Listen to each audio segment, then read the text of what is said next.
Proof பண்ணணும். எவனாவது வாய்க்கு வந்து பேசுறது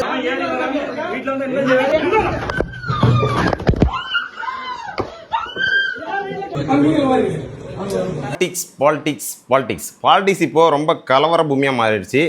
எப்படி அப்படின்னா நெல்சன் வீட்டு இருக்கார்ல, நெல்சன் இருக்கார்ல, ஏடிஎம்கே சப்போர்ட்டர், அந்த நெல்சனோட வீட்டில் போயிட்டு என்டிகேவோட சப்போர்ட்டர் ராஜா போரன் பாடி பில்டர் போய் அவங்க அம்மாவை வந்து நெல்சனோட அம்மாவை வந்து வயிற்றுல எட்டி மிச்சு பிரச்சனை பண்ணி சண்டையாக இருக்குது. 2 பேருக்கும் பெரிய வாக்குவாதமாகி கேங் வார் மாதிரி ஆகிருக்கு, பெரிய பிரச்சனை ஆயிடுச்சு. இந்த இன்சிடென்ட் நடக்கிறதுக்கு பிள்ளையார் சொல்லி என்ன அப்படின்னு கொஞ்சம் பார்த்தோம் அப்படின்னா, சாட்டை துறைமுருகன் இருக்கார்ல, அவர் வந்து இந்த மாதிரி காசு வாங்கிட்டாரு, டிஎம்கேட்டேருந்து காசு வாங்கியிருக்காங்க அப்படின்னு சொல்லி நெல்சன் வீடியோ போட்டுருந்தா. அதுக்கப்புறம் நீ வந்து ப்ரூஃப் ஒன்று பார்க்கலாம், நீ வந்து ஒரு அப்பனுக்கும் ஆத்தாளுக்கு பிறந்திருந்தா நீ ப்ரூஃப் ஒன்று பார்க்கலாம்னு சொல்லி சாட்டை துறைமுருகன் வந்து நீ வந்து நான் வாங்கலை, காசு வாங்கலை, நீ வந்து ப்ரூஃப் ஒன்று பார்க்கலாம் அப்படின்னு சொல்லி சாட்டை துறைமுருகன் கேட்டுக்காரு.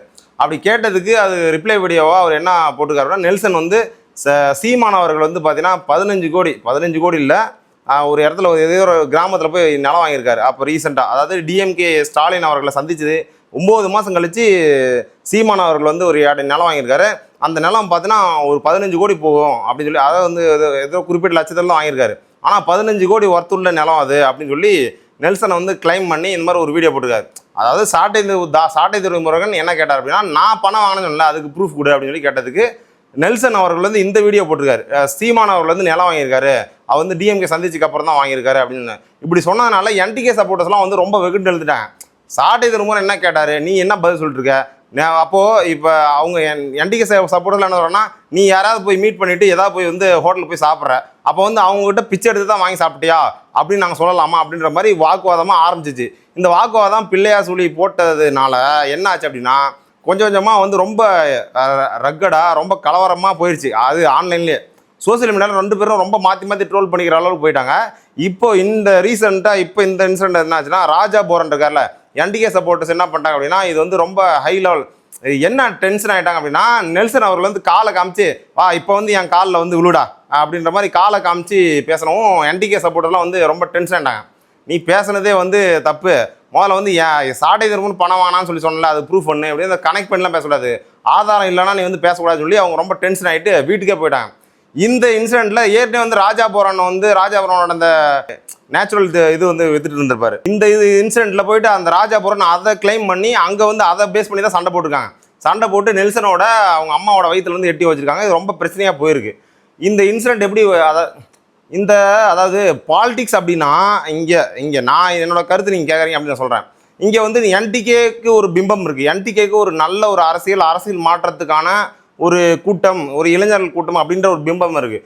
நெல்சன் என்னதான் பேசினாலும், என்னதான் வந்து தரம் தாழ்ந்து காலை காமிச்சு பேசினாலும், நாம் தமிழர் கட்சி சார்ந்தவங்க அவங்க வீட்டுக்கு போய் இந்த மாதிரி வந்து இது பண்ணுறதுனால, இப்போ ராஜா போரன் அவர் வந்து என்டிகேவோட சப்போர்ட்டர்ஸ் மிகப்பெரிய அளவில் அறியப்பட்டவர்.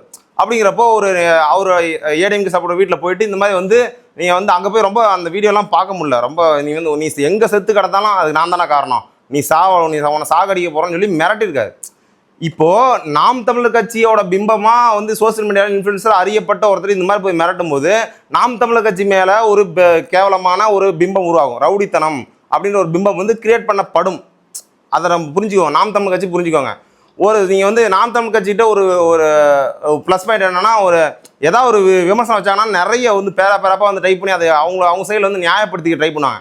அது வந்து அது எப்பேற்பட்ட தப்போ பொய்யோ, ஆனால் வந்து நியாயப்படுத்திக்க தப்பான வார்த்தைகள் கெட்ட வார்த்தைகள் கூட யூஸ் பண்ணாத ஒரு நல்ல கூட்டம், இளைஞர் கூட்டம் இப்படி வந்து போய் வந்து நெல்சன் வீட்டுக்கு போய் அவங்க அம்மாவை தாக்கி இந்த மாதிரிலாம் பண்ணி அங்கே வந்து கலவரமாகி அப்புறம் அங்கே இருக்கவங்கெல்லாம் சேர்ந்து ராஜாபுரனை அடித்து இந்த மாதிரி ஆகி அது வந்து மிகப்பெரிய அளவில் ஒரு கெட்ட பெயரை வந்து நாம் தமிழர் கட்சி சேரும். புரியுங்களா? இதில் வந்து என்ன ஆகும் அப்படின்னா, இப்போ டிவிகே எல்லாம் என்ன பண்ணிருக்காங்க அப்படின்னா, நெல்சனை ஒரு சப்போர்ட் பண்ணுறாங்க. இப்போ ஏடிஎம்கே எல்லாம் நெல்சன் ஏன் வந்து பாலிடிக்ஸ் பேசுகிறாங்க அப்படின்னா, ஏற்கனவே வந்து டிஎம்கே எதிர்த்து பேசும்போது ஏடிஎம்கே தான் என்னை வந்து காப்பாற்றுனுச்சு, அதனால் அந்த காப்பாற்றின நல்ல நோக்கத்துக்காக நான் வந்து ஏடிஎம்கே சப்போர்ட் பண்ணுறேன் அப்படின்ற ஒரு ஸ்டேஜில் பேசியிருந்தார். இங்கே வந்து கொள்கை ரீதியாகவே அவருக்கு வந்து இது இல்லை. அப்படின்றப்போ நெல்சன் விசஸ் என்டிகே அப்படிங்கிறது கட்சிகளோட கெட்ட பேராக தான் மாற்றப்படுது. அதை நல்லா புரிஞ்சுக்கோங்க.